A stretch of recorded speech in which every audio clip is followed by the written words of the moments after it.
ভারতে প্রায় ২০ কোটিরও বেশি মুসলমান বসবাস করে। তাদের মধ্যে বিশেষ করে বাংলা ভাষাভাষী মুসলিমরা বর্তমানে চরম উদ্বেগ ও আতঙ্কে দিন কাটাচ্ছেন। অস্তিত্ব সংকটে ভুগছেন তারা। মানবাধিকার সংস্থা হিউম্যান রাইটস ওয়াচ HRW এর চাঞ্চল্যকর প্রতিবেদনে জানিয়েছে, ভারতীয় কর্তৃপক্ষ সম্প্রতি শত শত বাঙালি মুসলিমকে কোনো রকম যথাযথ প্রক্রিয়া ছাড়াই বাংলাদেশে বহিষ্কার বা পুশিন করেছে।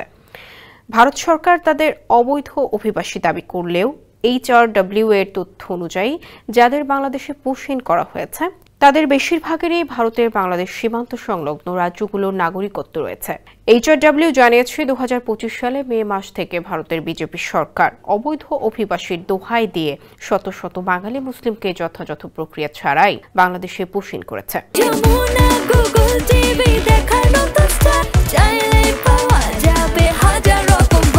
সংস্থাটির এশিয়া পরিচালক অ্যালেইন পিয়ারসন বলেছেন, বিজেপি সরকার নির্বিচারে ভারতীয় নাগরিকদেরও বহিষ্কার করে বৈষম্যকে উস্কে দিচ্ছে। তিনি এই পদক্ষেপকে অগ্রহণযোগ্য বলে অভিহিত করেছেন, কারণ এটি মানবাধিকারের মৌলিক নিয়ম লঙ্ঘন করে। যদিও মোদী সরকার কোনো তথ্য দেয়নি, তবে বর্ডার গার্ড বাংলাদেশ বিজিবি জানিয়েছে, গেল ৭ মে থেকে ১৫ জুনের মধ্যে ভারত ১৫০০ জনের বেশি মুসলিমকে বাংলাদেশে পুশিন করেছে, যার মধ্যে ১০০ জন রোহিঙ্গা শরণার্থীও রয়েছে।